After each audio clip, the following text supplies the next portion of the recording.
오늘 주께서 저와 여러분들에게 주시는 말씀은 로마서 5장 1절부터 4절까지의 말씀이 되겠습니다. 우리 다 같이 로마서 5장 1절부터 4절까지의 말씀을 한 목소리로 같이 읽겠습니다. 시작. 그러므로 우리가 믿음으로 의롭다 하심을 받았으니 우리 주 예수 그리스도로 말미암아 하나님과 화평을 누리자. 또한 그로 말미암아 우리가 믿음으로 서 있는 이 은혜에 들어감을 얻었으며 하나님의 영광을 바라고 즐거워하느니라. 다만 이뿐 아니라 우리가 환난 중에도 즐거워하나니 이는 환난은 인내를, 인내는 연단을, 연단은 소망을 이루는 줄 알미로다. 아멘, 아멘. 오늘도 잠시 기도하고 말씀 같이 나누겠습니다. 좋으신 아버지 하나님, 오늘도 우리 예배 가운데 은혜 주시고 정말 함께 하신 것을 감사합니다. 오늘도 부족한 종이 하나님의 말씀을 들고 이 자리에 섰습니다. 이 부족한 종은 주님 십자가 뒤에 감춰주시고 오늘도 함께 나누는 말씀들을 통해서 정말 천국의 소망과 구원의 확신을 가지고 살아갈 수 있는 성도님들 될 수 있도록 주님 역사하시고 도와주옵소서. 예수님 이름으로 간절히 기도드립니다. 아멘. 지난 시간에 믿음으로 받는 복에 대해서 말씀을 드렸었는데 첫 번째로 받는 믿음의 복은 무엇이라고 말씀을 드렸죠? 바로 예수 그리스도의 십자가와 부활을 통해서 의롭다고 인정받는 복을 받는다고 말씀을 드렸고요. 두 번째는 무엇이었습니까? 두 번째는 우리의 죄를 십자가에서 다 담당하시고 피 흘려 죽으신 그 예수님의 보혈로 말미암아 하나님과 우리 사이에 가로막혀 있던 그 모든 죄의 담들이 다 허물어지고 하나님과 화평케 되는 그러한 엄청난 복을 받는다고 말씀을 드렸습니다. 그리고 세 번째 복은 무엇이었죠? 세 번째는 히브리서 4장 16절에서 그러므로 우리는 긍휼하심을 받고 때를 따라 돕는 은혜를 얻기 위하여 은혜의 보좌 앞에 담대히 나아갈 것이니라 하고 말씀한 것처럼 우리들은 그 어떤 일을 만났든지 그 어떤 형편 가운데 처했든지 언제든지 하나님 앞에 나아가 우리를 도우시는 그 하나님의 은혜에 들어가는 그러한 복을 받고 누릴 수 있다고 그렇게 말씀을 드렸습니다. 그렇기 때문에 우리 예수를 믿는 사람들은요, 그 어떤 죄를 지었든지 그 죄 때문에 고민하지 않습니다. 왜요? 예수님의 보혈의 공로를 의지해서 회개하기만 하면 되니까. 뿐만 아니라 이 세상의 물질 때문에 우리의 질병은 물론이고 우리 인생의 고민과 문제들 때문에 절망하거나 낙심하지 않고 오히려 주 안에서 우리 주님이 주시는 은혜와 소망 가운데 거할 수 있는 정말로 축복 중에 가장 큰 축복을 받은 사람들이라고 그렇게 말씀을 드렸습니다. 왜냐하면 우리 예수님은요, 그 어떤 사람이 예수님을 찾아왔다고 하더라도 거절한 적이 없으셨습니다. 뿐만 아니라 단 한 사람도 야, 네가 어떻게 나한테 올 수가 있느냐 하고 야단치시거나 외면하지 않으셨고요. 심지어는 아버지를 떠났던 탕자까지도 다시 회개하고 돌아왔을 때에는 오히려 기다리셨다가 뛰어나가서 만나주시고 품에 안아주셨을 뿐만 아니라 가장 좋은 것들로 축복을 해주셨던 분이 바로 우리 주님이시기 때문입니다. 그러므로 우리 모든 성도님들도 늘 회개함으로 예수 안에 거하며 우리에게 약속하신 그 말씀들을 아멘으로 받고 그 말씀들을 믿고 붙들고 담대하게 은혜의 보좌 앞에 나가 기도하심으로 말미암아 오늘도 우리와 함께 하실 뿐만 아니라 언제든지 우리를 기쁨으로 맞아주시고 우리를 도와주시기를 원하시는 그 하나님의 살아 역사하심과 기적과 능력들을 우리 성도님들의 살아가는 매일의 삶에서도 정말 다 체험하면서 살아가실 수 있는 복된 성도님들 다 되실 수 있길 우리 주님 예수님의 이름으로 축복합니다. 그리고 우리가 하나님의 말씀을 정말로 믿음으로 받을 수 있는 네 번째 복은 무엇인가 하면요, 오늘 본문인 로마서 5장 2절에서 이렇게 말씀하고 있는데 한번 보시면 또한 그로 말미암아 우리가 믿음으로 서 있는 이 은혜에 들어감을 얻었으며 하나님의 영광을 바라고 즐거워하느니라 하고 말씀하고 있는 것처럼 하나님의 영광을 바라봄으로 말미암아 그 어떤 환난이나 그 어떤 고통이나 그 어떤 슬픔이나 그 어떤 환경 가운데에서도 즐거워할 수 있는 복을 받게 된다고 하는 것이죠. 무슨 말씀인가 하면 마태복음 17장에 보면 예수님의 모습이 변화된 변화산의 사건이 나옵니다. 어느 날 예수님이 제자들 중에서 베드로와 요한과 야고보를 데리시고 어떤 산에 올라가셨죠. 그런데 갑자기 예수님의 모습이 호련히 영광스러운 모습을 변하는데 그 모습을 보니까 예수님의 얼굴은 해같이 빛나고 옷도 아주 환하게 빛이 나는데 그 옆을 보니까 예수님이 엘리야 선지자와 모세와 함께 말씀을 나누고 계시는 겁니다. 그런데 그런 모습을 본 베드로가 얼마나 그 모습이 황홀하고 좋았던지 갑자기 뭐라고 소리를 지릅니까, 여러분? 예수님, 여기가 좋사오니, 여기가 정말 좋사오니 여기에다가 초막셋을 짓고 우리 다 같이 살아요 하고 소리를 지릅니다. 무슨 말씀입니까? 지금 예수님의 제자들은 이 세상의 온갖 문제들을 다 가지고 예수님과 함께 산에 올라갔습니다. 그렇지 않습니까? 무슨 말씀인가 하면 예수님의 제자들은요, 산 밑에 가족들이 있었습니다. 그렇기 때문에 가정의 문제도 있었죠. 자식들의 문제도 있었을 것입니다. 식구들이 있으니까 삶의 문제도 있었을 것입니다. 경제적인 문제들도 있었을 것이에요. 뿐만 아니라 삶의 문제들로 인한 각종 근심과 걱정과 육신의 질병과 마음의 상처와 인생의 고민과 눈물과 이 세상의 모든 것들이 다 있었을 것입니다. 그리고 그 세상의 온갖 것들을 다 짊어지고 예수님과 함께 변화산으로 올라갔던 것이죠. 그런데요, 그랬던 사람들이 하나님의 영광을 보는 순간에 이 세상에서 가지고 있던 그 모든 삶의 문제들과 인생의 모든 고민들과 세상의 모든 지고 있는 짐들을 다 잊어버리고 말았다는 사실이죠.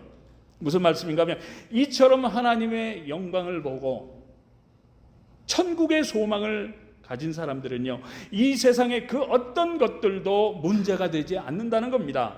그렇기 때문에 우리들은 오늘도 이 풍요롭고 좋은 땅에서 모든 것들을 잘 누리면서 정말 편안하게 잘 살아가기 위해서 애쓰고 있죠. 그렇지만 이처럼 하나님의 영광을 보고 이 천국의 소망을 가진 사람들은요, 오히려 이 풍요로운 세상의 것들 문제가 안 되는 거예요. 오히려 다 포기할 수 있을 뿐만 아니라 올망졸망한 아이들까지 다 데리고 지금도 자신과 아이들과 가족의 장래는 물론이고 자신의 생명까지 걸고 이 생명의 복음, 이 천국의 소망을 전하고 있는 것이죠. 그런데 어떻게 그렇습니까, 여러분? 그 이유는 바로 이처럼 하나님의 영광을 경험하고 천국의 소망을 품고 있는 사람들에게는요, 이 세상 것들은 전혀 문제가 되지 않기 때문이라고 하는 것입니다. 저는 먹는 것을 굉장히 좋아합니다. 그래서 몇 분에게는 제가 말씀을 드렸지만 한국에 가면 정말 맛있다는 음식점 맛집 리스트와 그 맛있다고 하는 음식의 종류들을 제 전화기에 잔뜩 저장하고 다닙니다. 왜냐하면 한국 나가면 거기에 가서 그 맛있는 음식들을 먹어보려고 하는 것이죠. 그리고는 가끔 좀 우울하거나 좀 낙심이 될 때는 그 맛집 리스트를 보면서 내가 앞으로 한국에 나가면 내가 꼭 만나보고 싶은 친구들과 함께 그 맛있는 음식들을 먹는 저의 모습을 상상합니다. 그리고서는 언젠가 한국에 가면 꼭 만나서 친구들과 함께 먹어봐야지 하고 소망을 합니다. 그리고 그런 상상을 할 때마다 우울한 기분들이 좀 다 날아가요. 그리고 기분이 얼마나 좋은지 모릅니다. 아마 저와 같이 이러한 상상을 하고 소망하는 성도님들이 있을 줄 압니다. 이제 10월 달이면 한국에 나가는 성도님들이 굉장히 많습니다. 아마 한국에 가실 성도님들도 저와 비슷한 생각들을 아마 하고 계실 것입니다. 그런데 왜 그렇습니까, 여러분? 한국이 바로 나의 고향이니까. 그렇지 않습니까? 그런데 말씀을 준비하면서 이런 생각을 해보았습니다. 맛집 리스트를 가끔 보면서 고향에 가면 만나보고 싶은 친구들을 만나고 그 친구들과 함께 맛있는 것들을 먹을 수 있다고 하는 그러한 상상과 소망을 하면서 예수 믿고 구원받았다고 하는 나는 과연 이 세상과는 정말 비교도 할 수 없이 좋다고 하는 저 천국을 소망해 본 적이 있었는가? 내가 친구들을 만나보고 싶어 했던 것만큼 우리의 본향인 천국에서 예수님을 만나고 아브라함을 만나고 모세를 만나고 다윗을 만나고 믿음의 선배들을 만나보고 싶어 했는가? 내가 맛집 리스트를 보듯이 성경을 보게 되면 천국에서의 집은 황금으로 지어졌다고 기록이 되어 있고 길은 다 수정이고 보석들이 널려져 있다고 하는데, 야, 정말 얼마나 좋을까? 빨리 가보고 싶다 라고 하는 그러한 상상과 소망을 해본 적이 있었는가? 무슨 말씀인가 하면 이 말씀을 준비하면서 깨달은 것이 무엇인가 하면 예수 믿고 구원을 받은 성도로서 나는 과연 천국의 소망을 가지고 살아가고 있는 사람인가 하는 것이죠. 무슨 말씀인가 하면 목회자인 저한테도 어려움들이 많습니다. 아픔들이 있습니다. 고통들이 있습니다. 그럴 때마다 나는 천국을 소망했던 것이 아니라 아픔과 슬픔과 어려움과 고통들만을 바라보고 있었다고 하는 것이죠. 내가 우울할 때마다 맛집 리스트를 보면서 친구들과 만나 맛있는 음식을 먹으며 그것을 상상하며 기분 좋아했었는데, 나의 삶에 정작 문제가 있고 어렵고 힘들고 괴로울 때 나는 과연 천국을 소망해 본 적이 있었는가 하는 것이죠. 우리 성도님들은 어떠신지요? 우리 성도님들은 이 세상보다도 천국을 더 소망해 보신 적이 있으신지요? 정말 내가 꼭 만나보고 싶은 친구가 있는 것처럼 천국에 가면 꼭 만나봐야지 하는 그러한 믿음의 선배들이 있으신지요? 조금 오래전에 암이 심해서 하스피스에 몸을 맡기신 분을 신박한 적이 있었습니다. 근데 그분이 그러세요. 목사님, 내가 이렇게 아파서 살 날이 얼마 안 돼 성경을 보니까요, 야, 천국의 모습이 나와 있는데 그 천국을 상상하니까 얼마나 좋은지요. 천국에 빨리 가고 싶네요. 그래서 제가 그랬습니다. 아유, 그래도 어서 쾌차하셔서 조금 더 사셔야죠. 그랬더니 아니요, 아픔과 고통뿐인데, 그리고 어차피 죽을 텐데 천국에 빨리 가서 주님을 만나보고 싶네요 하시더라고요. 근데 그와 반면에 제가 전에도 한번 말씀드렸지만 어떤 분은요, 위암 말기인데도 병원에서 강제로 스스로 나와버렸습니다. 그래서 신방을 갔더니 그로소리 가게에 직접 나가서 그 가게를 지키고 계시는 겁니다. 그래서 제가 그랬어요. 아니, 부인도 계시고 아들도 있고 딸도 있는데 식구들에게 맡기시고 지금 병중에 계시는데 좀 쉬시지 왜 나와 계십니까? 그랬더니 아들놈 새끼도 믿지 못해요. 딸은 멀리 있고요, 아내도 믿지 못해서 가게를 지키신다는 겁니다. 근데 이분이 얼마나 더 오래 사셨을 것 같습니까, 여러분? 불과 한 달 조금 넘게 사시다가 돌아가셨습니다. 사랑하는 성도 여러분, 오늘 본문에서 사도 바울은요, 정말로 예수 믿고 구원받은 성도들은 그 어떤 환경이나 어렵고 힘든 형편 가운데에서도 그 어려운 이 세상을 바라보는 것이 아니라 그때마다 하나님의 영광을 바라고 즐거워한다고 말씀하고 있다는 사실입니다. 마찬가지로 지금 예수를 믿고 신앙생활을 한다고 하는 저와 여러분들에게도 이처럼 하나님의 영광을 바라는 그러한 심정이 있느냐는 것이죠. 우리 신앙의 목적이 무엇입니까? 제가 몇 번 말씀드렸지만 우리 신앙의 본질이 무엇입니까? 우리의 육신입니까? 이 땅에서의 삶입니까? 아니죠. 우리 신앙의 본질은 이 땅이 아닙니다. 우리에게 약속하신 저 본향에 있는 것입니다. 마찬가지로 지금 예수 믿고 신앙생활을 한다는 저와 여러분들에게도 이처럼 신앙의 본질인 천국을 소망하는 간절한 마음이 있느냐는 것이죠. 언젠가 될지는 모르지만 고향인 한국에 가서 친구들을 만나고 맛집을 다니면서 맛있는 음식을 같이 먹는다는 그러한 소망 가운데 상상만 해도 좋았는데, 언젠가 될지는 모르지만 반드시 가야만 하고 이제 곧 가게 될 나의 본향인 천국을 상상하며 정말 기쁨 가운데 예수님을 비롯해서 꼭 만나고 싶었던 우리 믿음의 선배들을 만나볼 수 있다고 하는 그러한 소망을 해보신 적이 있느냐는 것이죠. 우리가 정말 예수를 믿고 구원받은 신앙인이라고 하면 어느 곳에 우리의 본질을 두어야 하는지 우리 스스로가 믿음으로 확실히 정해야 한다는 것이죠. 사랑하는 성도 여러분, 오늘 본문인 로마서 5장 3절과 4절에서 뭐라고 말씀하고 있습니까? 보시면 다만 이뿐 아니라 우리가 환난 중에도 즐거워하나니 이는 환난은 인내를, 인내는 연단을, 연단은 소망을 이루는 줄 알미로다. 무슨 말씀인가 하면 우리들은 예수를 믿음으로 말미암아 죄와 사망으로부터 영원한 생명으로의 구원이라고 하는 엄청난 소망의 축복을 받은 사람들인데, 다만 이뿐만이 아니라 환난 중에도 즐거워할 수 있는 복을 받았다는 거죠. 어떻게 그랬습니까, 여러분? 그 이유는 바로 우리들에게는 이제 곧 떠나야 할 짧은 인생의 이 땅이 아니라 주님의 말씀하신 대로 고통도 없고 슬픔도 없으며 눈물도 없고 질병도 없고 우리 주님과 함께 영원히 함께 영생 복락을 누릴 수 있는 우리의 본향인 천국의 소망이 있기 때문이라고 하는 것이죠. 그렇기 때문에 예수를 믿음으로 말미암아 구원을 받고 하나님의 영광을 바라보며 천국의 소망을 가진 성도들은요, 그렇기 때문에 그 어떤 환난을 당해도 그 어떤 고통과 아픔과 슬픔 가운데 있다고 하더라도 그것들 때문에 낙심하지 않는다는 겁니다. 그런 것들 때문에 좌절하지 않고 그런 것들 때문에 원망하거나 포기하지 않는다는 거죠. 근데 어떻게 그렇습니까, 여러분? 그것을 사도 바울이 로마서 8장 18절을 통해서 이렇게 말씀하고 있기 때문인데, 이 말씀은 어떠한 말씀인지 우리 같이 한번 읽어보시겠습니다. 다 같이 읽겠습니다. 시작.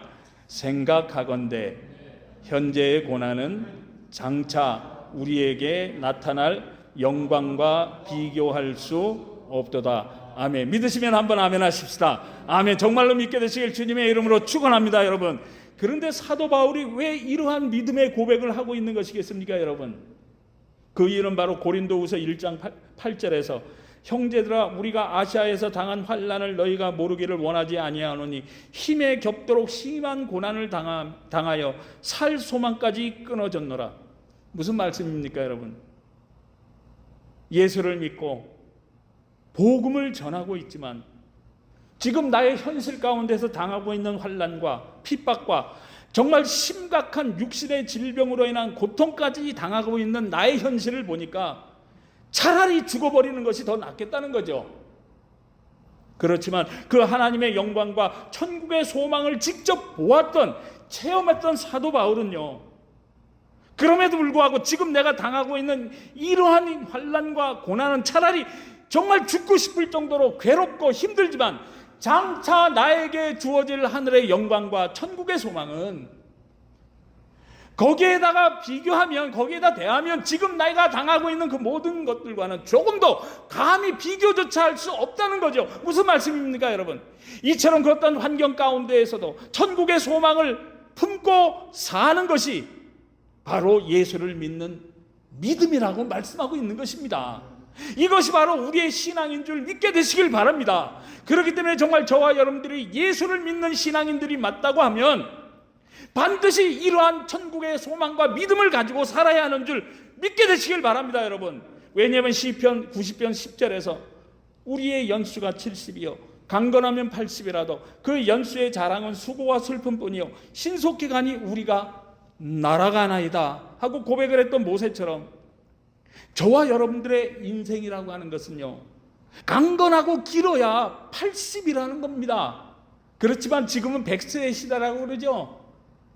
그렇지만 오래 살아도 기껏 100년입니다. 그렇지 않습니까? 그런데 앞으로 100년을 더 산다고 해서 건강하게 잘 살 것 같습니까? 앞으로의 100년 그 모든 것들이 다 잘 돼서 평안하고 즐거울 것 같습니까? 아니요, 절대로 아닙니다. 왜냐하면 지난주 113세 된 분의 생일 소식을 미국 로컬 뉴스에서 전한 모습을 보았는데, 그 113세 된 할머니의 모습이 어땠느냐면요, 휠체어에 앉아서 목도 제대로 못 가누고 계시더라고요. 무슨 말씀입니까? 앞으로 100년을 더 산다고 하더라도 이 할머니처럼, 또한 모세의 고백처럼 그 시간들은요, 그 인생들은요, 결국에 각종 질병을 비롯해서 아무리 육신이 건강하다고 하더라도 이 죄악된 세상 속에서 각종 사건과 사고와 천재지변으로 인한 그러한 괴로움과 고통의 문제들로 결국엔 그 앞으로의 100년도 슬픔뿐인 인생이 되고 말 것이라고 하는 것입니다. 그렇지 않습니까? 뿐만 아니라 지금 오늘날의 세상이 어떻습니까? 지금 전쟁과 지진과 화산 폭발과 지구 온난화로 인한 홍수와 가뭄과 기근과 각종 질병과 천재지변들을 볼 때 어떻습니까, 여러분?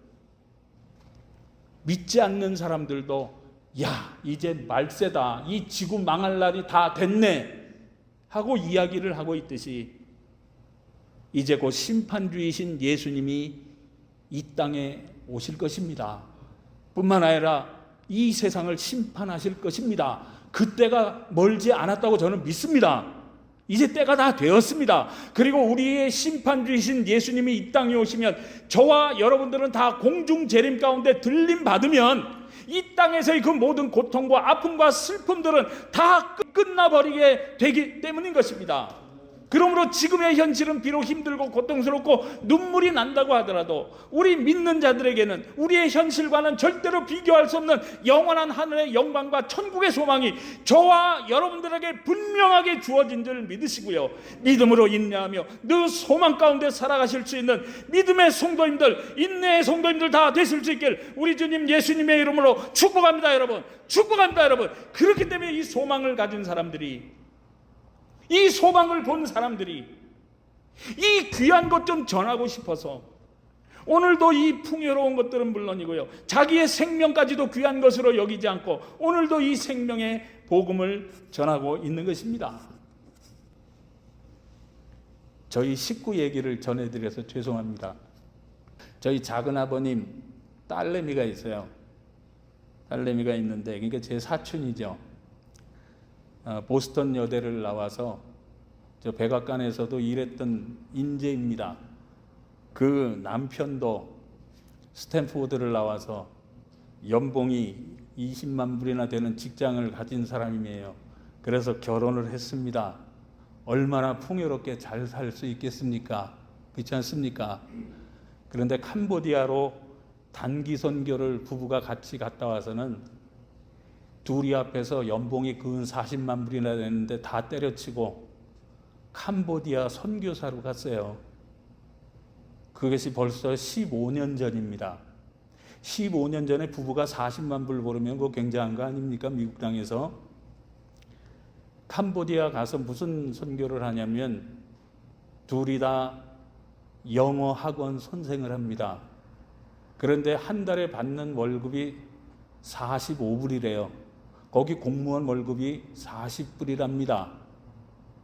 그것을 받으면서 영어를 가르치면서 학생들한테 복음을 전하는 걸 지금 15년 이상 하고 있어요. 그래서 지난번에 작은아버님 돌아가셔서 그 장례식을 갔었는데 거기서 만났습니다. 힘들지 않니? 아니요. 그렇게 영어를 가르치면서 몇 아이들이 예수를 믿는 모습을 보이면 집으로 초청을 해가지고 집에서 먹이면서 성경 공부를 하고 하는데 아이들이 변해요. 그 아이들이 나가서 복음을 전해요. 얼마나 기쁜지 알 수가 없습니다. 저희 작은아버님이 살아계실 때 그 딸내미가 그 캄보디아 지역에 가서 그 짓을 하고 있으니까 걱정이 되지요. 그리고서는 딸내미를 보고 캄보디아 일주일 휴가를 내서 갔는데 3일 만에 돌아오고 말았답니다. 왜냐하면 환경이 얼마나 열악한지, 벌레 많고 냄새 나고 음식도 맞지 않고 물까지 나빠서 3일 내내 설사만 하다가 돌아왔다고 그래요. 그런 곳에서 지금 건 20년 가까이 선교를 하고 있습니다. 아이들이 둘이에요. 이 사람들이 미친 사람들입니까? 아니죠. 사랑하는 성도 여러분, 지금까지 전해드린 이 말씀들을 한 귀로 듣고 한 귀로 흘려버리지 않게 되시길 바랍니다. 저는 정말 우리 성도님들이 이 은혜의 보좌 앞에 나와 주님을 다 만나셔서 성령의 감동하심 가운데 이 하나님의 영광과 천국의 소망을 우리 성도님들의 가슴으로 다 체험하실 수 있길 정말 우리 주님 예수님의 이름으로 축복합니다. 예수님 만나면 변해요. 예수님 만나면 우리 인생이 변해요. 그래서 날마다 주님 만나기 위해서 기도하시라는 겁니다. 그래서 날마다 말씀을 통해서 주님 만나시라고 큐티하시라는 겁니다. 큐티때 가져가셔서요, 화장실에 앉아서라도 보시라는 겁니다. 하나님의 말씀은 살아있고 운동력이 있다고 말씀하시죠. 장소가 문제가 아닙니다. 하나님의 말씀을 접하면 그 말씀의 능력이 저와 여러분들에게 임할 줄 저는 확실히 믿습니다. 한번 생각해 보십시오. 일주일에 한 번도 기도하지 않고 성경 한 줄도 읽지 않는데 어떻게 주님을 만나고 어떻게 하나님의 능력과 역사를 체험할 수가 있겠습니까? 그렇지 않습니까? 그런데 주님을 만나고 나면요, 그래서 하나님의 능력과 역사를 체험하게 되면은요, 우리들이 어떠한 삶을 살 수 있게 되는 줄 아십니까? 에베소서 1장 2절과 3절 말씀을 보시면 하나님 우리 아버지와 주 예수 그리스도로부터 은혜와 평강이 너희에게 있을지어다. 찬송하리로다. 하나님 곧 우리 주 예수 그리스도의 아버지께서 그리스도 안에서 하늘에 속한 모든 신령한 복을 우리에게 주셨노라고 사도 바울이 고백하고 있는데요, 한번 생각해 보시기 바랍니다. 사도 바울의 이 고백은요, 평안한 데서 한 고백이 아닙니다. 언제 죽을지 모르는 로마의 감옥 안에서 하는 고백입니다. 감옥 안에 갇혀서 언제 죽을지도 모르는 사람이, 고난받고 있는 사람이 어떻게 감옥 밖에 있는 사람들에게 주님의 은혜와 평강을 나누어 줄 수가 있는 겁니까, 여러분? 감옥에 갇혀서 언제 죽을 줄 모르는 사람이 어떻게 자기는 하늘의 모든 신령한 복을 받은 사람이라고 하면서 하나님을 찬송할 수가 있는 것이겠습니까, 여러분? 이것은요, 다른 데 있지 않습니다. 바로 저와 여러분도 주님을 만나서 이 하늘의 영광과 천국의 소망만 체험하게 되면은요, 저와 여러분도 그 어떤 어려움과 고난과 고통이든지 잘 인내하고 견딜 수 있는 겁니다. 그 믿음을 가지고 나가면은요, 반드시 우리의 모든 현실을 초월해서 믿음 위에 우리들이 설 수가 있다는 것입니다. 제가 몇 년 전에 한국에 나갈 때 그 캐나다 에어라인이 싸다고 그래서 그것을 타고 나간 적이 있는데요, 아침에 일찍 포틀랜드 공항에 가서 출국 수속하고 2시간을 기다린 후에 또 1시간 캐나다로 가서 입국 수속하고 3시간을 또 기다려서 한국에 갔었는데요, 집에서 출발을 해서 한국 비행기 타기까지 거의 7시간이나 걸렸습니다. 그런데요, 하나도 지루하지 않았고요, 조금도 피곤하지 않았습니다. 오히려 저절로 콧노래가 흥얼거리며 나오더라고요. 그런데 왜 그랬을까요? 24년 만에 고향 땅인 한국에 간다고 하는 그러한 소망이 있으니까요. 그 긴 시간과 기다림과 지루함과 고통의 시간들이 오히려 즐거움과 기쁨과 설레음으로 인내하고 견딜 수 있었다는 사실이죠. 아마 우리 성도님들도 경험해 보셔서 잘 아실 것입니다. 사랑하는 성도 여러분, 이처럼 우리의 고향인 한국에 가는 것조차 그 소망 때문에 오히려 기쁨과 즐거움과 설레임으로 참고 견딜 수 있었던 것처럼, 정말 이 세상과는 비교조차도 할 수 없는 천국의 소망을 우리들이 정말 체험만 할 수 있다면요, 저와 여러분도 그 어떤 고난이나 환경 가운데 있든지 어떠한 고통 가운데 있든지 사도 바울처럼 우리에게 주어진 그 모든 환경들과 고난들을 뛰어넘어서 오히려 소망 가운데 찬송하며 인내하며 주 안에서 주시는 은혜와 기쁨과 감사 가운데 믿음으로 살아갈 수 있는 줄 믿습니다, 여러분. 그러므로 이제부터라도 하나님의 말씀을 정말 믿고 예수님을 나의 구주로 영접하실 수 있길 간절히 바랍니다. 그러므로 천국의 소망을 모두가 다 소유할 수 있게 되기를 바라고요. 그리고 언제든지 담대하게 은혜의 보좌 앞으로 나가셔서 하나님의 말씀을 붙들고 부르짖어 기도하심으로 말미암아 주님을 다 만나시고요, 하늘의 영광을 보며 천국의 소망을 붙고 우리와 함께 하실 뿐만 아니라 오늘도 우리를 돕기를 원하시는 우리 하나님의 기적과 능력들을 저와 여러분들의 남은 인생 동안만이라도 날마다의 삶에 경험하며 저와 여러분들의 처해 있는 그 모든 환경들을 뛰어넘어서 이 마지막 때를 정말 믿음으로 받는 복을 누리며 끝까지 살아가실 수 있는 모든 믿음의 성도님들, 복된 성도님들 다 되실 수 있길 우리 주님 예수님의 이름으로 축복합니다. 축복합니다. 기도하시겠습니다. 사랑 많으신 주님, 오늘 믿음으로 받는 복 두 번째 시간으로 귀한 말씀 주심을 감사합니다. 그러므로 이제부터라도 은혜의 보좌 앞에 나가 주님을 만남으로 말미암아 하늘의 영광을 보며 우리 믿음의 선배들처럼 우리의 모든 환경들을 뛰어넘어서 주님이 주시는 은혜로 기쁨과 즐거움과 감사 가운데 찬송하며 선국의 소망을 품고 우리 주님 오실 때까지, 우리들이 주님 앞에 갈 때까지 끝까지 믿음으로 살아갈 수 있는 모든 소망의 성도님들이 다 될 수 있도록 주님 도우시고 축복하여 주시옵소서. 예수님 이름으로 간절히 기도드립니다. 아멘.